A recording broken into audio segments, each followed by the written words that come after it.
Welcome to the Confidence Through Health podcast. My name is Jerry Snyder. As a health, wellness, and sports performance coach, my goal each week is to bring you experts to help you take control of your health and build your self-confidence. Thanks for including me today on your journey to better health. I want to say thank you to Social Media Cowboys for sponsoring this week's episode of the Confidence Through Health podcast. If you need help with a website, if you need social media needs for your business, if you need help with AdWords, SEO, all those things that you know you should be doing, but you are too busy to do or you're too confused about, they are the experts that you need in your corner. If you're interested in launching a podcast, such as mine, they help me edit my podcast and do a fantastic job making sure that all of the technical side of it is handled and we launch a nice, neat, edited podcast episode each week. So I want to thank Social Media Cowboys for their continued sponsorship of the Confidence Through Health podcast. You can find them at socialmediacowboys.com, or you can find them as well with other sponsors at confidencethroughhealth.com. Well, I want to thank you, Paul, for being a guest on the Confidence Through Health podcast. Oh, I'm so happy to be here. Thanks, Jerry. I appreciate it. So one of the things, and it's actually sort of neat because the past 2 months, I've interviewed more people in regards to cancer and wellness, and both from a doctor standpoint and people that have overcome it. And so whether that's like, the universe saying, okay, we need to focus on this to help people in this realm. But your story specifically grabbed my attention, one, because of the athletic endurance side of what you accomplished while going through cancer treatment, but also just going through cancer treatment and being an inspiration. And so talk to us a little bit about like that initial, like you got diagnosed, what was sort of like the fears, what was the mindset around like, oh my gosh, okay, my life is about to change. Yeah, when you get diagnosed with cancer, it is we all have those horrible stories where we say when the doctor said you had cancer. Mm-hmm. And mine had been building up for a while. I had been fighting different illnesses and my body just seemed to be breaking down. But I was in my early 40s and I had a 3-year-old. Right. And so by having a toddler and a 3-year-old, I was just exhausted because I was trying to take care of a 3-year-old. Yeah. So for me, it was a long time before I finally went in to see a doctor, and then I had some complications. But when I finally got diagnosed and I had had a colonoscopy and came out and I was barely awake with everything, my very first thoughts were not about how I was going to recover, but was I going to live? I mean, my doctor didn't say you have cancer. He said you have a growth, you have a mass. And then when I started trying to process, well, what does growth and mass mean? And I finally said, okay, so do you mean cancer? And he said, well, we're probably going to have to wait and get pathology on this and that. But the next statement was, and you need to start treatment as soon as possible, because the cancer was so big. And so originally I was just like, my thoughts were, am I going to see my kid grow up? Am I going to see her turn 4? Am I going to see her go to kindergarten? Am I going to do any of those things? So super duper early on, it was just do I have any life left? And honestly, my very first thoughts were, oh my God, I'm going to die. And the doctor, and some of the first assessments were not super great. But really quickly thereafter, I think you and I have got a similar thought process in terms of being an athlete. It was not just that I was going to beat cancer, but that I was going to thrive and I was going to be kick-ass and I was going to show everybody that not only was cancer not going to beat me, but that I was going to take everything to a whole different level. Yeah. And so almost immediately I was having conversations with doctors of, great, we've got treatment, but how is that going to slow down my triathlon training? Right. Well, and that mindset is that something that you had like practiced before in different things, so it was just sort of a natural, like, okay, I can go back to that mindset? Or was that something that came out of having the daughter, having the life that, like, okay, I don't want to get rid of this? A lot of it really did come from having a daughter. I mean, I lived up in the Pacific Northwest in Seattle area, and I was one of those. I worked hard and I played hard for a long time. Right. I lived in the shadow of the Space Needle. I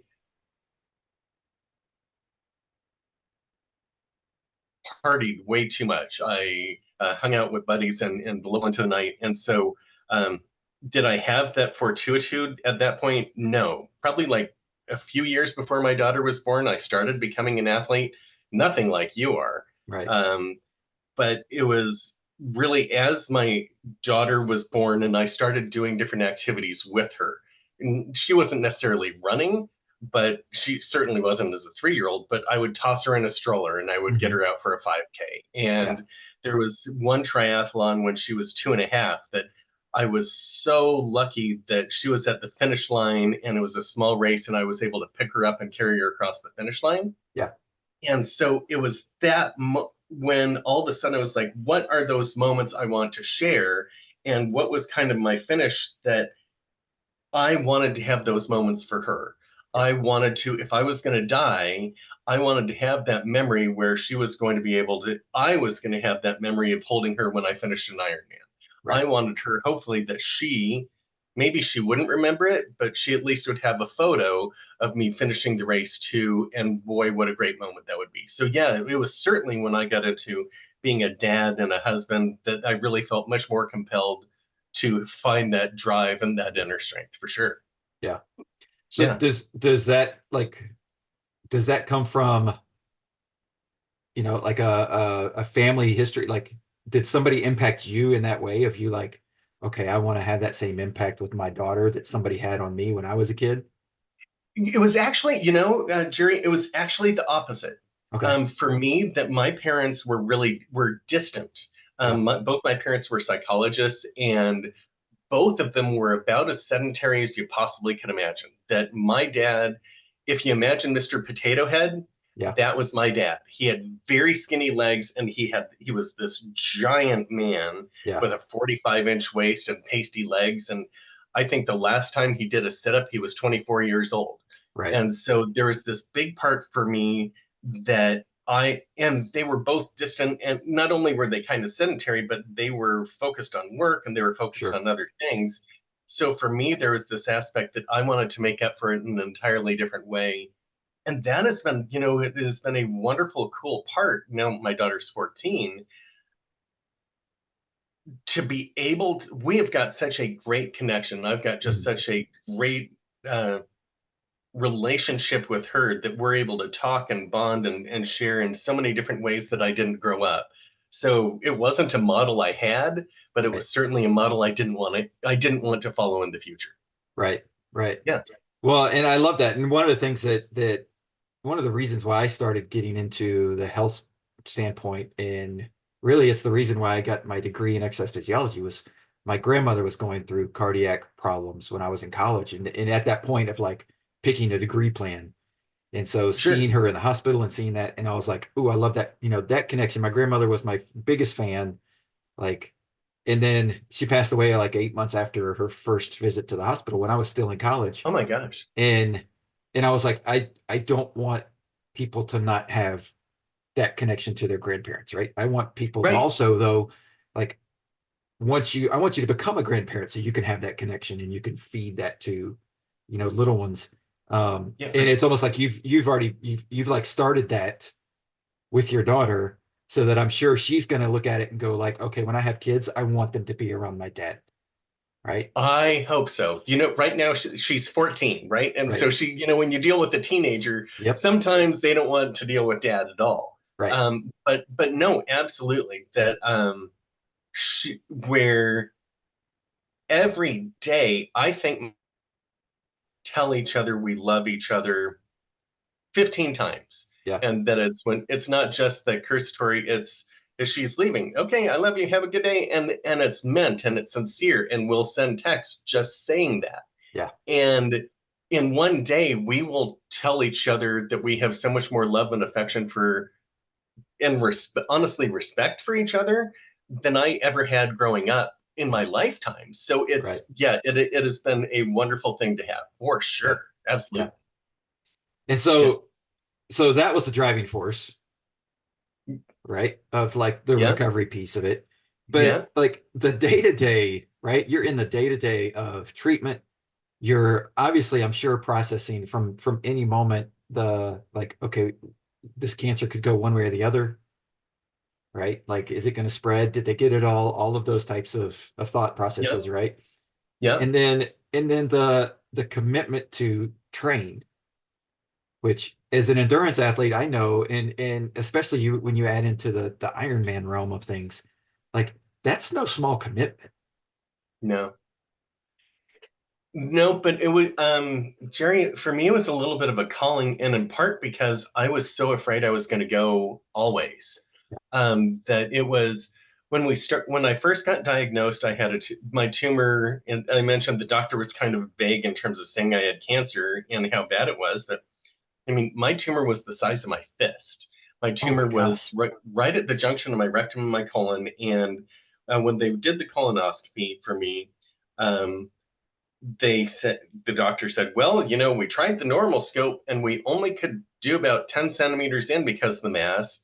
And then we tried with a pediatric scope, and the pediatric scope wouldn't work either. We couldn't get past the Oh my mass. gosh. So I mean, it was big. And Yeah. then when I had my surgery a few months later to have the tumor removed after radiation, I had a ton of lymph nodes affected. And so I had 7 out of 20 lymph nodes affected.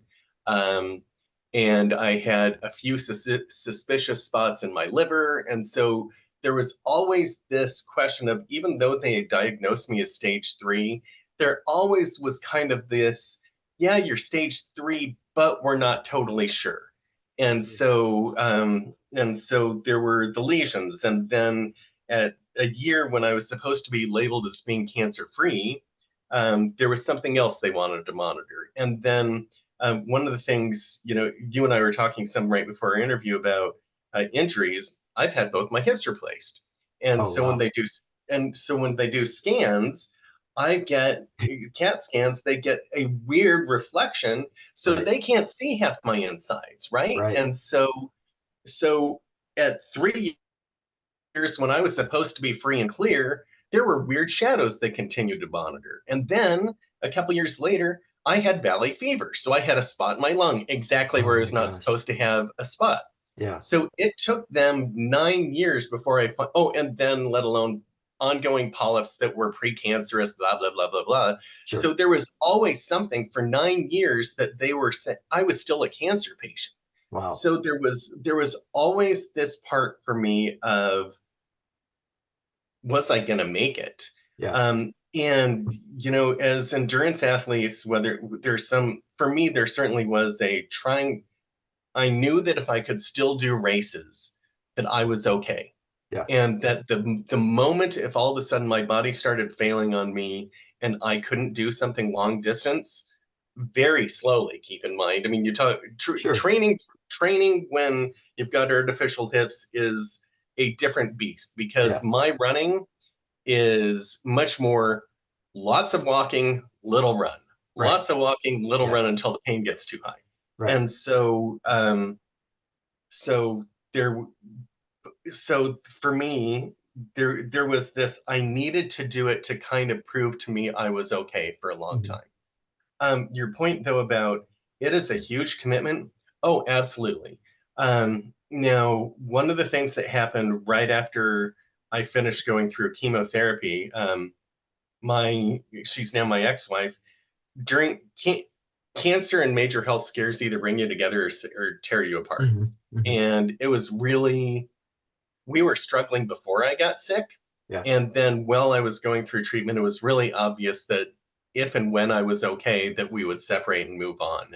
And it was almost immediately after I had finished chemo that we decided to start separating. Yeah. Um, I hate to say that gave me time, Mhm. but it did.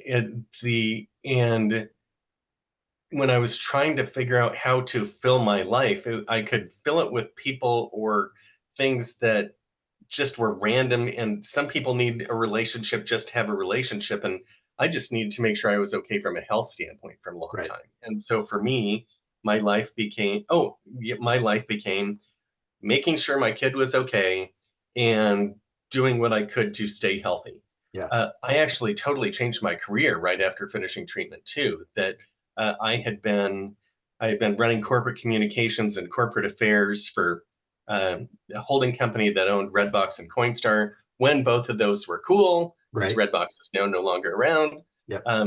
But I worked a lot. And then, but at that point, I switched over to, I started working from home. I basically moved on to a 3/4 schedule. So my days much more became, my job was to get my kid, when I had my kid, Yeah. was to get her to school, and I would walk her. I was the dad who would walk her to school. Right. And I was the dad who went to all the field trips, and I would, Right. and did the ones that even though I wasn't supposed to go on, I still went to. Yeah. Uh, Yeah. yeah.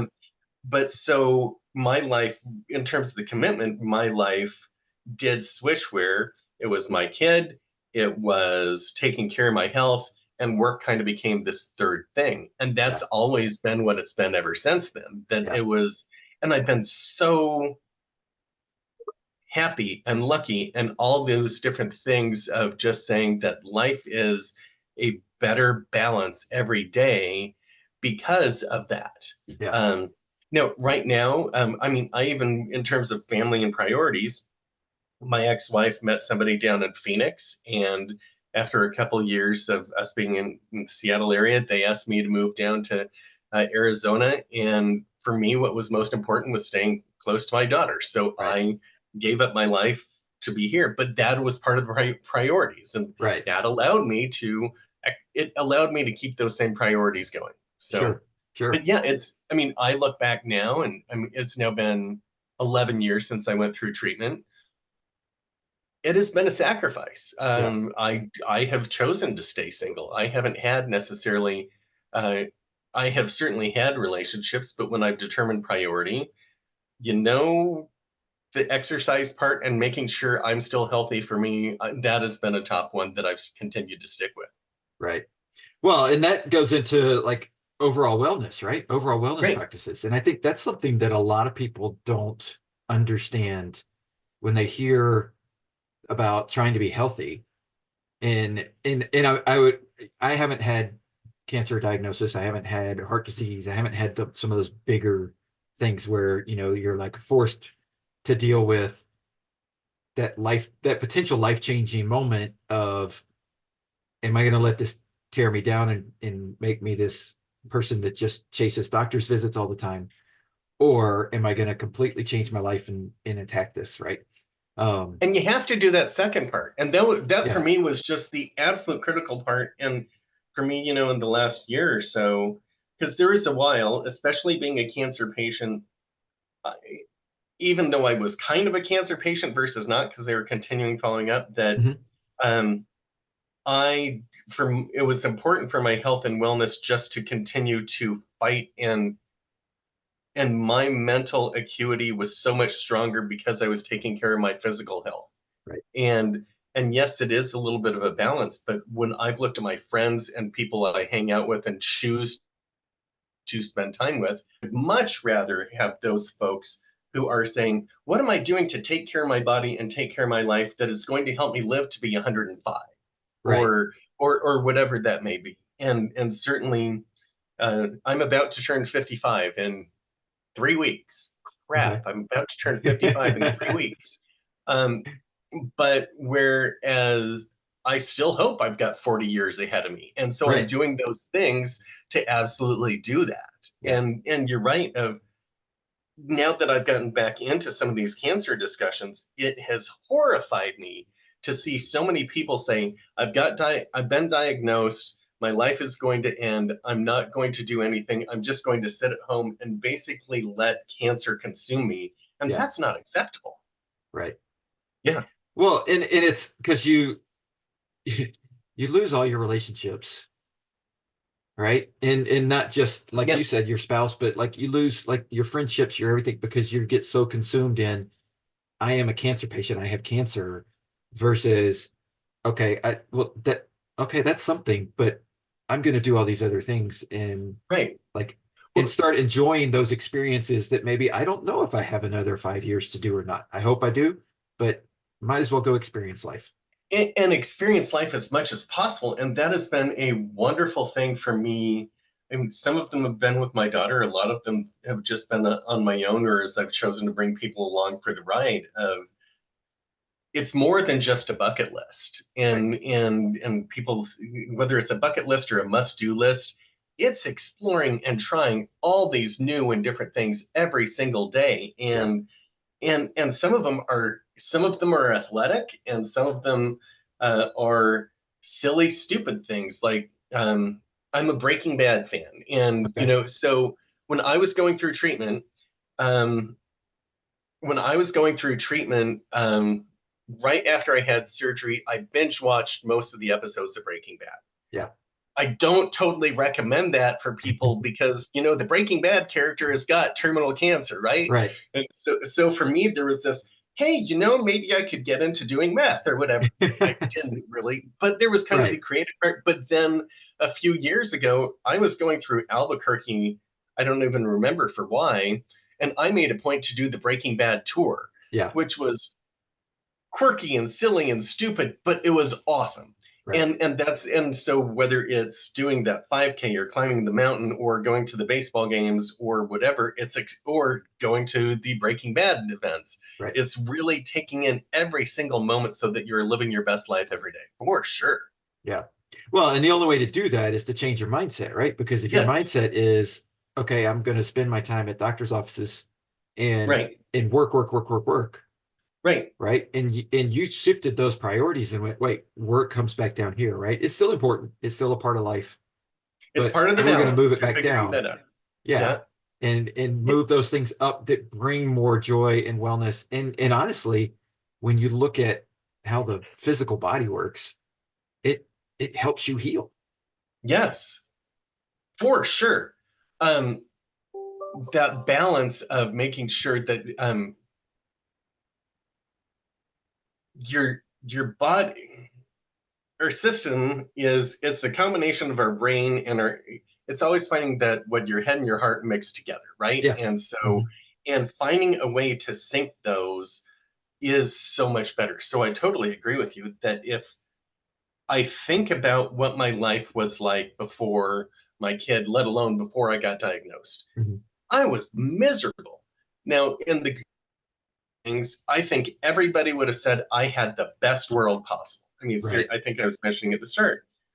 I had a condo a stone's throw away from the Space Needle. Um, I had season tickets for the Seahawks. I watched wrestling with buddies, and we had martinis until 2 in the morning. Right. Um, every day I thought this sucks, Yeah. and I kept dreading and trying to figure out what could I do to break out of it. And whether it's the longer distances that I do now, I mean, my changing point and my transition point way before cancer was I made a $5 bet with a buddy who could win a 5K. Okay.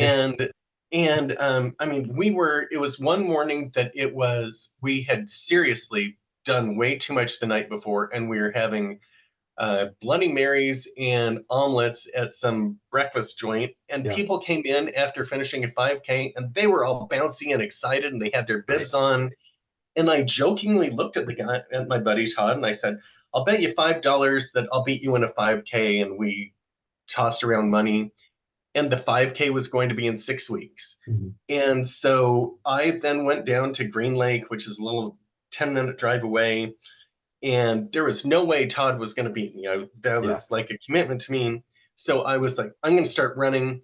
First time I ran, 1 minute and 12 seconds before I was about ready to throw up. Yeah. And that was it. And I thought, oh my God, that this is miserable. But then, and certainly when certainly it, I so to start there, and then to every day just get a little bit further, and whether it Yeah. was 1 minute 30 seconds, and then 2 minutes, and then I remember the very first time. Green Lake is a 2.8 mile loop, and the very first time I ran all the way around it, that was like my crowned achievement in Right. life at Yeah. that point. And then just to do that, and there was a little hill. I think it was a 6 foot climb of a hill I was like, I can't believe I actually climbed the hill too, right? I mean, so how simple that is. Right. So to start with that, and then I had shifted down and I dropped down to, I was doing, I think my fastest 5K ended up being 20 minutes and 22 seconds. And just, and I was weighing 205 pounds running that. So I Hmm. was running not quite near people like you, but Right. close. I mean, there were a Yeah. lot of people who were weighing 150 that Yep. I was beating in these things, Yeah. and it was so transformative. And I just remember thinking how much better my life was and how much more excited I was about a future. Yeah. And it opened up hikes that I was then able to do. And I was lucky to, and then I was able to do these other things because I had found the systematic kind of rebalance of my body and my brain, for Right. sure. Right. Yeah. And when you're doing that kind of stuff, like proactively before you even know you get a diagnosis, right? That changes.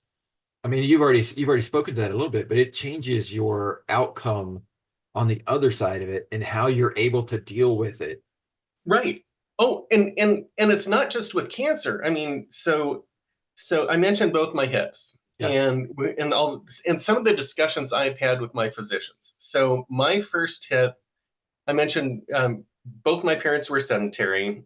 Um, I had finished my third marathon, and I mean each one. I ran a 3:39 marathon, so it was an 8 minute Mhm. pace.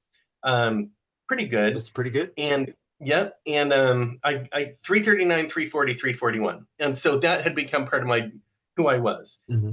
And shortly after, I thought I had pain running down my back, and so I went in to get a. I went in seriously I thought I was just going to get a cortisone shot Hmm. and he said, well, your back is okay, but your hip is shot, and we're like, so, but when I was having that discussion with my first surgeon, he said, never run again. And I was like, are you kidding me? There's no way that's going to happen because this has been transformative. And if Right. you tell me never to run again and this is what my life is going to be, I don't want this kind of life. So I talked to different surgeons. I didn't doc shop just to find somebody who would appease me. Right. I went to find somebody who understood the kind of person I was. Right. And Dr. Pritchett, he was doing some cutting edge surgery. And I was part of an FDA early approval thing where I had my hip resurfaced. And I'm now 20 or 21 years with that hip, never had issues with it. And I Wow. remember them saying, yeah, back then, every 7 to 10 years, I should expect to get it rebuilt. Nope, that has not been a problem. I had my second one redone. Okay, but it's because Dr. Pritchett and I had discussions about what my future was going to look like. Right. And the same thing happened with my cancer surgeon. My my yeah, my cancer surgeon. Um, Normally, for people who have a tumor where mine was located and the size and everything, that the expectation is that I would get an ileostomy, that Mhm. they would first I would have a bag. That bag would get me through chemotherapy, and then they would re-put me back together probably a year later. Right. From day one, he, very clearly, he said, this is standard care. This is what we do. And I went to the Seattle Cancer Care Alliance, which is the best cancer care center in the Washington area. And he said, we will not ever consider not giving you a bag. And I Mhm. fought with him every single time in my appointments. And I was like, Yeah. I'm an athlete. This is part of who I am. You at least need to consider this. And it was every discussion, every time he said, no, absolutely not. Um, I then started lobbying with my oncologist. I started lobbying with my radiologist, who both said, "No, we don't do this." Yeah. But then they would say, "But if there was somebody, it might." And so they became supportive. Right.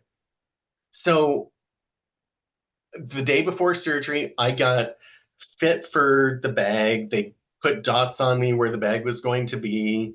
I went home with all the supplies, and on the operating table, he said, "Do you have any last things to say?"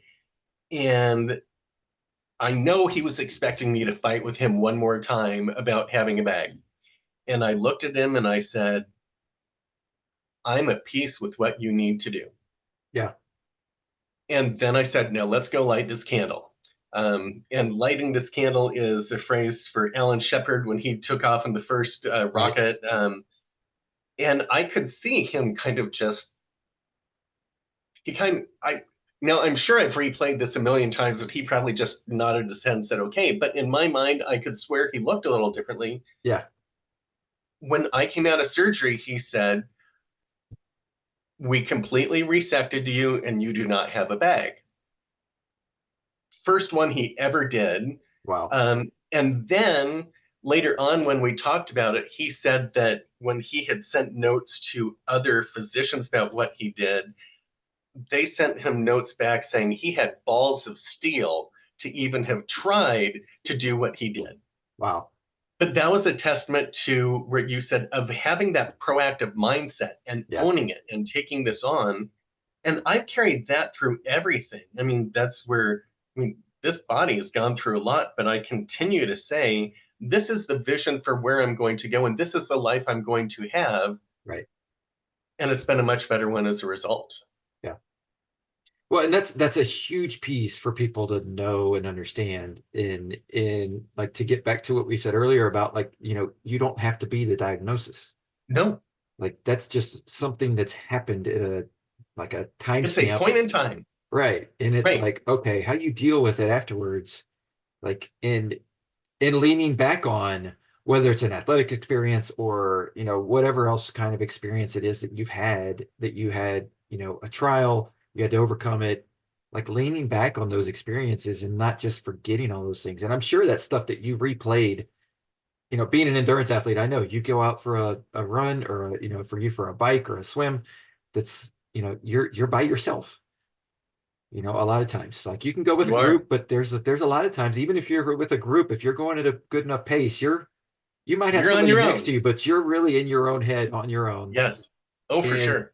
and so you're thinking through those things of, like, how am I going to attack this? How am I going to deal with this? And for me, it's usually just, okay, I've got my daily schedule. I've got, the kids have to get here or there. Um, maybe in like this morning, it was, okay, questions I wanted to ask you, like things going through my head, right? Like, how do I want to make sure that we get the best interview out of this? But I can only imagine when you're going through like that life or death, like, okay, well, this doctor's visit, how's it going to react? How's the test going to come out? I can only imagine those things going through your head. Well, this, there is some of that. And there always was that, yes, there was that looming part of what's in the back of my head and are they going to tell me something horrible? Mhm. But at the same time, yeah, it was not ever a definition. It was always a, this is another piece of information and how am I going to overcome it? Right. And I think that's probably part of the reason why I ended up doing and have stayed focused on the Ironman is because it is such a definition and in Ironman in itself, right? I mean, Right. to Yep. be able to say I'm strong and powerful and all this, and it's how do you find the strength and resolve to take things to the next level? And that is something I continue to try and just go through. But a lot of times, rather than thinking, how am I going, if the doctor tells me this or that, okay, I'm prepared that the doctor is going to tell me something. I've had enough times where the doctor is going to tell me, oh, this is bad. Yeah. And to which I'm like, great, this is another piece of information. Now, how am I going to take this on? Like, Right. actually, later on today, Jerry, I am going in to see a doctor about my shoulder because I was part of a bike crash a couple years ago. I know it's messed up. We did some tests on it a while ago. It's gotten worse. Yeah. I know what my doctor is going to tell me today at 2 o'clock. Right. But but my next step is not, oh my gosh, what's he going to tell me? And therefore I can't do anything. My Right. next step is going to be, great, this is information. And what are we going to do rather than what am I going to do? And what is going Right. to be the plan moving forward? that I'm in charge of, and how am I Right. going to really drive this to the next level. I know he's going to give me the exact same look that other doctors have said when I say, I've got an Ironman race to do in 3 months, and what are we going to do to make sure that I'm able to get to that start line, not just at the start line, but then finish. Right. Well, Yeah, and a big piece of that is, and you alluded to this earlier when you were talking about visiting different doctors. Because I remember 8 years ago when I blew out my PCL and so ruptured that in a water skiing accident, and I was training for a marathon at the time, and it was 5 months away, and I yeah, was like, go in to see the doctor, and got the MRI, and they were like, yeah, it's blown, and I'm like, okay, yeah, I already knew that. Thanks for confirming it. Like you right, said, like what's the next step? And the surgeon that happened to be like his wife, my wife were friends, and so it was like, okay, I can get in quick and like let's go see this guy. And he was like, yeah, this was July. It was the race was in December, and his he looks at it, he pulls it up on the screen, he shows me the results, and he turns around and he goes, okay, so the game plan is you can't run until January. And I was like, well, no, I've got a race in December. right, And yeah, he looked at me and he goes, don't be crazy. And I was like, no. yeah, And before we started recording, I told you I actually wound up going back to my surgeon doctor, team doctor, when I was running at A&M for a second opinion, because I was like, okay, I want somebody who knows sports, who knows da da da da. And mm-hmm, walked in his office in October, and he said, well, he actually looked at me and he was like, and my wife is sitting right there, and she was wanting him to say, do not run on this thing, right? sure, She's like right, wanting to be protected. He looked at me and he goes, why are you here? And I said, well, I need confirmation that it's okay for me to run. And he goes, well, have you run on it in PT? I was like, yeah, I have, on the treadmill. And he goes, did it hurt? I said, no. He goes, you're going to wear your brace? I said, yes. He goes, he looked at her, he goes, why are you here? It's like, that's all I needed to yeah, hear. yeah. He's like, And just it's, be smart, right? Be smart, and then like listen to your body. well, that's the part of listen to your body and be willing to put in. You and I are of the same ilk. You listen to your body and you push, and your body's going to tell you when you can't do something. Right. And I think about so many doctors, either I've talked to or that other people look at or speak with, who are not athletes, who are just, they're doctors and they lead a very sedentary, simple life, and they are bowing down to this mediocrity. And Yeah. unfortunately, there's so much of this world that now conforms to mediocrity Right. rather than pushing and finding those extremes. And yeah, it's not doc shopping. It's thinking about what doctors are willing to push the limits and Right. do, because if we're stuck with what doctors have always done, we'd still be stuck in 1800s, right? Right. And it's those new doctors who are trying new and different things, who are helping you push the limits, or who are saying, you know what, is this really going to make a difference? No.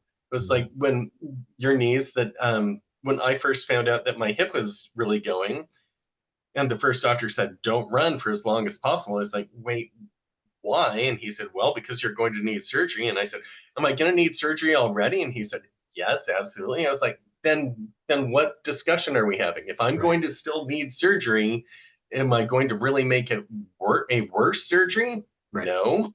Fine, let's go. Yeah. And the other piece of that is like when you find someone who is doing those things and understands that thought process, like then okay, I may be outside the bounds. I may be pushing myself a little bit farther than but I'd rather do that and know that I gave it a shot than sit back and go, okay, I guess I just have to wait for somebody to tell me it's okay to do something. And Right, it's like, and when you feel your body saying it's okay to do it, like yes, there's listening to the advice and but like you said, if it's not going to make anything worse, why am I why am I stopping? right. It's the doctor's fears, not your fears. Right. Absolutely. Right. And so many different times I've experienced that. Yeah. You talk about either doctors helping or pushing, sometimes restricting, sometimes moving forward. Um, I mentioned I had done my 5Ks, I had gotten healthier, I had been doing different things. Both my parents being sedentary, they were concerned because I lost some weight while I was running, Mhm. right? Mhm. Shocker, you lose Right. weight while you're running. Yeah. I'm getting healthier. Yeah. And but I went in and I never had a vision of doing a full marathon, originally Mhm. doing my 5Ks and 10Ks. And um my doctor, he said, what's your dream? And I said, maybe a half marathon someday. And he asked me what I was doing from a race standpoint. And he's looked at me and he's totally chewing some gum. And I looked down, he's got runners on, he's got sweatpants on. He said, I'm a marathon runner, right? And I'm like, okay. And so my short little, what was supposed to be a short little checkup, then he made an extended visit, and he then flips over a prescription pad and writes out a 12-week training plan for me. Nice. And so I followed the 12-week training plan, and that's what got me to my marathon.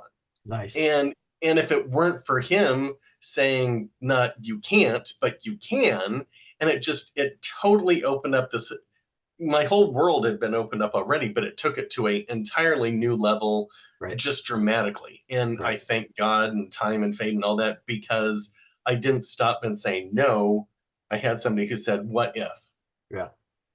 Well, and so the question that makes, I'm sure a lot of people are listening to and that have heard you talk and speak is okay, that's one person. Maybe he's a little crazy, maybe he's got more drive than everybody else, right? But like when you get to that moment of making that decision, you're realizing that this is not an easy decision, right? It's not just an easy thing, No, right? It wasn't easy no. just because you had run things before, that it was like, okay, cancer, okay, check mark, move on with life. Like that these were really difficult things that you were challenging yourself with. Sometimes harder, but yes, these are huge decisions that are impossible. So I believe there's a movie, Field of Dreams. Both you and I Mhm. would remember it. Yep. Um, there's a phrase in it of, if you believe in the impossible, the incredible will come true. Yep. And and to yes, these decisions are hard and they're scary, but that's what life is. Yeah. And you can either choose to do those hard and scary things and at least try. But I loved what you said a few minutes ago, Jerry, of the what if. If you look back and you say, well, I really wish I had done this, Mhm. I would much rather finish when in 40 years, when I'm having my last breaths, 40 or 50 or however many years, I do not want to be looking back saying, oh, I really wish I had just done this. Right. And some of that's athletics, some of that's relationships, some of that's in all these different things. But unless you are willing to take those risks, you're not living your best life possible. Right. And I think that is a valuable lesson for all of us. And we're talking about me. I was talking some about mediocrity before. We can either get lazy and just get overwhelmed by it all, or we can continue to own our future. Yeah. Yeah. Well, and I'm a challenge you on that one because one of the things, and it's funny, when I used to manage a staffing office, and we would go through a protocol of like, okay, well, if something happens to me, here's who's next in charge, da da da da, Sure. at least for a short term until the corporate comes in and puts somebody in charge, and I had a couple of younger people, in their early 20s, and they'd be like, why, like, you're not going anywhere, what is this, you're young, what is this? I was like, yeah, but I could get hit by a bus, Right. right? If I get hit Yeah. by a bus, the the corporate office is going to say, okay, well, we're sorry, but life has to continue in the corporate world. Yes. And so while I appreciate the, hey, in 40 or 50 years, I want to be able to say that. And I think a lot of people push that off, right? But what if you get hit by a Sure. bus? If you get hit by a No, bus right, right, tomorrow, you're right, going to be sitting in the right, hospital and that's why going, you have to be doing it now. Right, exactly, absolutely. That no, so exactly. yeah, no, 100% agree. You cannot Yeah, you cannot push it off, and you don't want to say, okay, yeah, I'll do a marathon in 5 years. You right, need to be living your best life possible every single day, exactly. and that certainly has been. I mean, uh, uh, that where we talked about priority and how I fit my life together. Mhm. That has been without a doubt how I've tried to live it. And I Yeah, hope everybody else does too. Now, your point of, do people think we're crazy? Yeah, but I think they're crazy for living their lives that are not very exciting. Yeah. And I would much rather have my crazy life versus theirs. That Yeah. my best friend from college, I have no idea why he's my best friend. He and I have nothing in common. He is now morbidly obese. His life is to work his 8 hours and then go home and watch television, and that Right. is it. And Yeah. I think how miserable. Yeah. And that, I mean, in 2 days, I've had more life experiences than he's Mhm. had in 30 years. Yeah. Yeah. And Yeah, that's what brings in from the different people I've talked to and the different things I've researched and books I've read, like that's what brings us, I think, the wellness and the fullness of life yeah, is having those experiences, because our body at the cellular level gets excited about that kind of stuff. for sure. Right. And to have those experiences, you have to go outside your house, right? Whether Right. it's in nature or like, okay, maybe you go to Disneyland or wherever, but like you're getting other people around, you're experiencing the joys and happiness and all these things. And our bodies like get so electrified and energized by that stuff.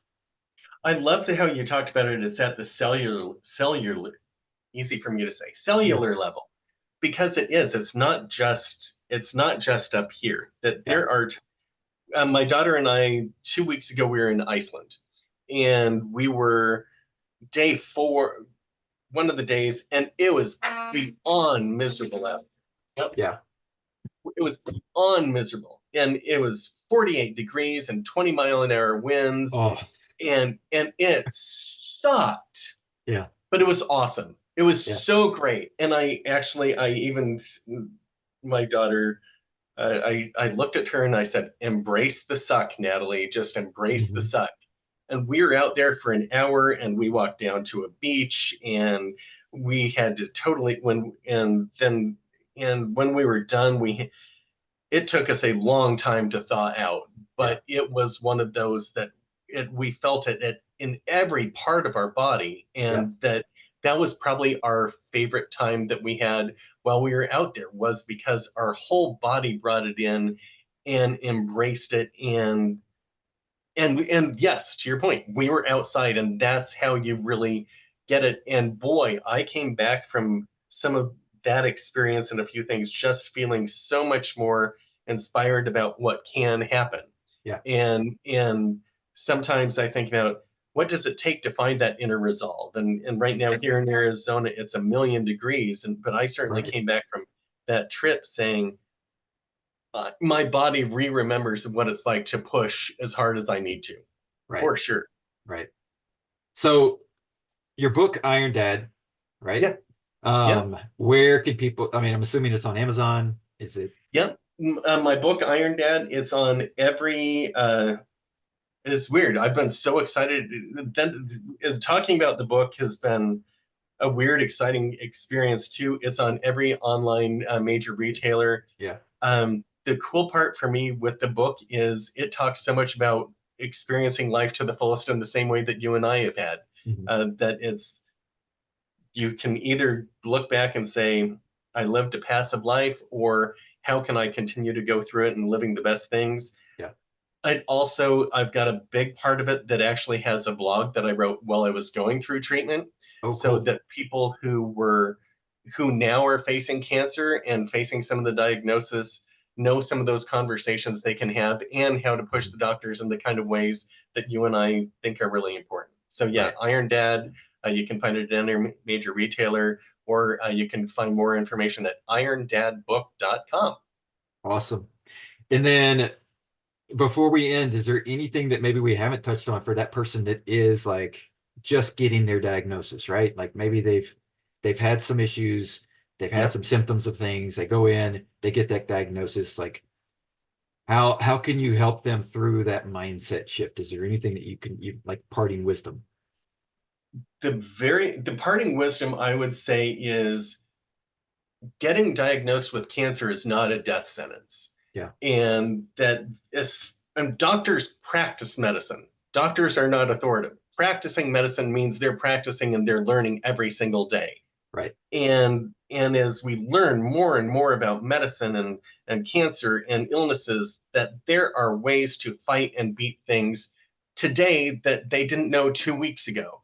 And there are so many people who now I see and talk to who they, looking back 10 years ago, yes, they probably wouldn't have made it, but now they do, and they thrive. And there are people who are stage 4 cancer patients who you would not have to have made it, who are now living wonderful, glorious lives 15, 20 years later. Yeah. So take that and own it and fight like hell. Absolutely. That'd be my parting wisdom. Awesome. Well, Paul, let me tell you, you are an inspiration. I love what you're doing and how you're living your life. In like, I'm so glad that you're able to be the dad that you're able to be, that you're still here, that you're fighting for it and fighting through, all the difficulties you've been through. And that Thank you. That you've done all that and that you're an Ironman, like on top of that, like, because it's just the commitment to do that, I know, is huge. And so to be able to do that and everything else, huge inspiration. That's nice of you to say. I'm just living my best life possible. And if that's inspiring to people, that's great. Thank you. That's awesome. Well, thank you so much. Thank you. Thanks for checking out the Confidence Through Health podcast. Please subscribe, post a review, share this episode with those you love who need a little extra help with their health journey. Visit allinhealthandwellness.com to learn more about the coaching programs that I provide. All episodes are produced by the Social Media Cowboys, your source for all online marketing needs. Go to socialmediacowboys.com for more information.